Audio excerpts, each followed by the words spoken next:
Hello, a very good afternoon and a warm welcome. It is a warm welcome as well, with the sun beating down, to Motorland Aragon, the venue for round 13 of the MotoGP World Championship. My name is Jack Appleyard and welcome to Inside the Paddock Live. This is just giving you a little bit of a flavour, a little bit of a taste of the hustle and bustle that's going on inside the paddock here in Spain. Of course, the big news coming into this weekend is the debut of Maverick Viñales. 2 days testing at the Misano World Circuit, Marco Simoncelli, and that was it. Good enough. I'm happy with the RSGP. A week later, here he is. He's just had his first taste of MotoGP action as well, so who better to speak to than his brand new crew chief, a name that might not be familiar to you guys at home for now, so hopefully we can bring a little bit more insight. Giovanni Motorola moved up from the test team, and hopefully we should grab him. Let me just go and have a word with old Zuccherato, the Aprilia press officer. Hello, do you have Gio for me, please?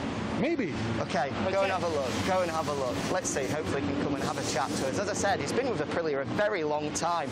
He was actually the chassis engineer in 2019, has worked with the test team in 2020 and 2021. So obviously when Maverick came in, was initially with the test team at Misano. The relationship bonded, that grew from there, and here he is now as a MotoGP crew chief in the Aprilia racing team Gresini box. Let's see, Zuccherato coming, he's having a good look.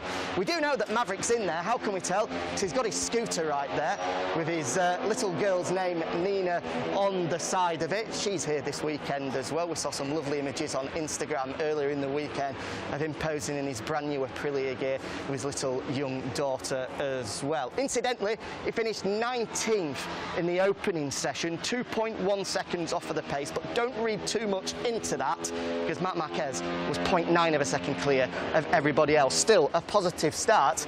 And here we have Gio. Nice to meet you. My name is Jack. How are you? I'm Giovanni. Lovely to meet you. Thanks. After FP1 better. Yeah, I'm sure you are. Talk us through it then. Maverick's first taste of the RSGP here in Aragon, and also your first taste in MotoGP action with him as well. How did it get on? Yeah. We work good and very hard in Misano, and we are carrying on that work, that job here. We did a 2 long run because for us, for now, the most important thing that is we have to keep confidence with the bike. This is the most important thing. We are not looking at the lap time. We are not looking at the position on the grid, and we are only working to find a better way to stay good with him. So talk us through yourself. You've been with Aprilia a long time, I understand. What's your career like up to this point? I'm in Aprilia racing from 15 years. I started like a designer for the chassis or the chassis part of the bike. Then I moved to the track work. I started on the CID, the Italian Championship. I moved to the European Championship, then to the Superbike Championship, and then I to the MotoGP in 2017. That's a proper career path. You've gone through Superbike, Superstocks, European. I see everything. I know, it's great to see. Maverick, of course, we've already seen on the bike. You've been working hard to make him as comfortable as possible. No. Okay, we've seen that there's some modifications on the fuel tank, similar to what he had at Yamaha. Nothing at all. We prepared a race bike. Okay. He sit on it and he say, okay, it's good. Wow. Do you need some adjustment for the lever? So no, it's okay, it's perfect. After the first day in Misano, we move a little the footrest. Right, okay. Nothing more. Fantastic. And talk us through his adaptation from the inline 4 to the V4 as well. The characteristics of the bike, of course, different. How is he managing that? We were scary about that because we know that the behavior of the bikes is really different.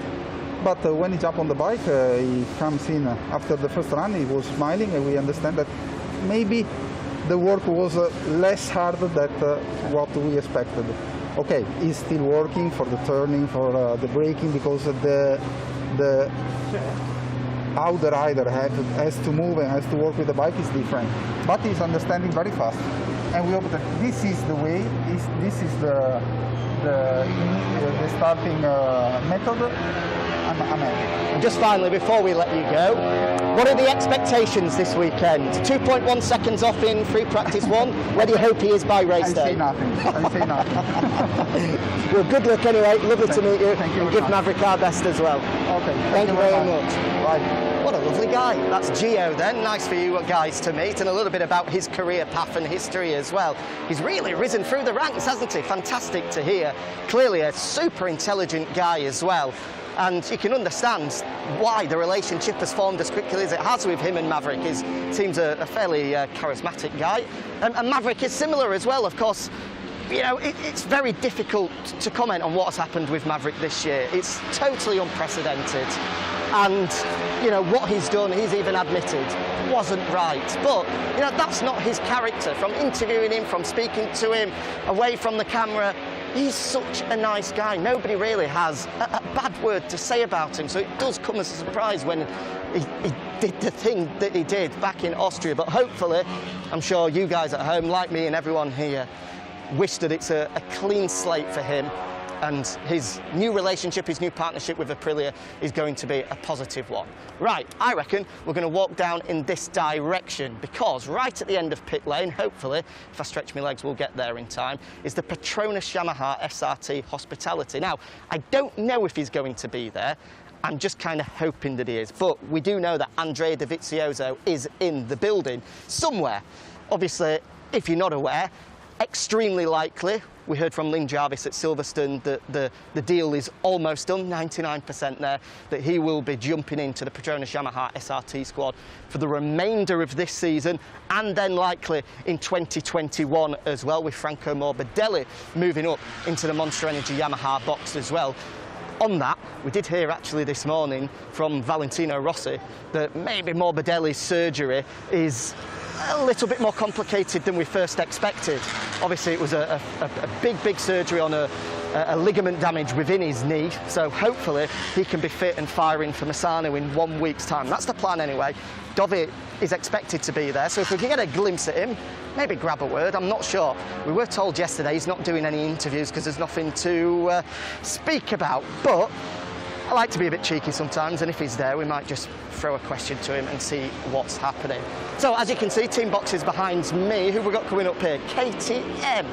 Interesting to talk about them. Brad Binder and Miguel Oliveira, according to our pit lane reporter Simon Crafar, believes that there is a new chassis for them.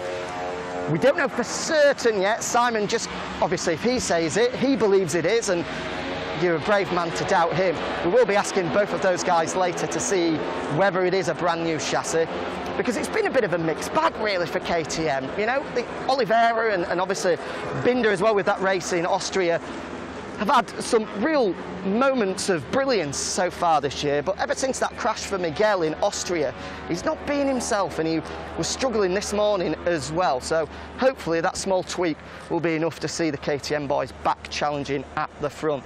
Right, Petronas Yamaha is over your shoulder to our cameraman, and there doesn't look like there's many people there.